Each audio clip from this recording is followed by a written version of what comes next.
Фудбалерите на Шкендија забележаа убедлива победа од 5-0 над локалниот ривал Ренова во рамки на осмина финалето од Купот на Македонија, со што обезбедија пласман помеѓу најдобрите 8 екипи во ова надпреварување.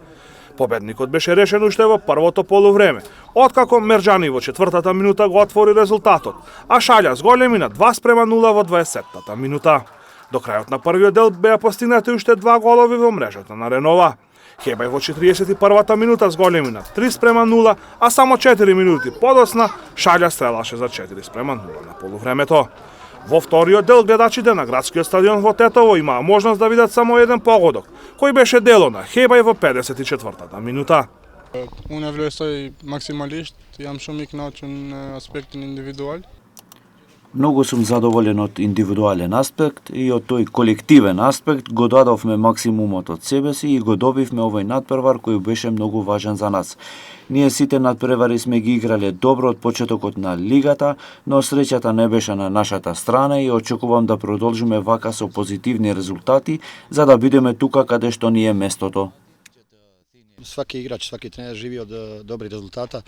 Ние сме доминирале целиот надпревар, имавме многу прилика за гол и мислим дека заслужено го добивме овој надпревар со постигнати 5 голови. Имавме големи шанси да го добиеме и тој надпревар со Академија Пандев, но тоа е фудбалот, најлесно е да примиш гол, а најтешко е да постигнеш гол.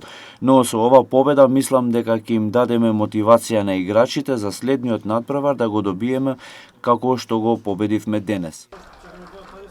На останатите надпревари од осмина финалето беа постигнати следниве резултати.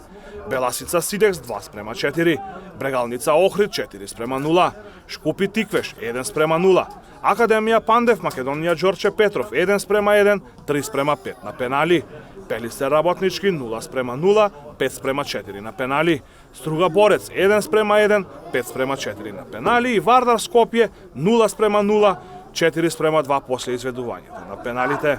Фудбалската федерација на Македонија дополнително треба да одреди кога ќе биде извршена ждрепката за следната фаза, пошто ќе бидат и познати двојките за четвртфиналето.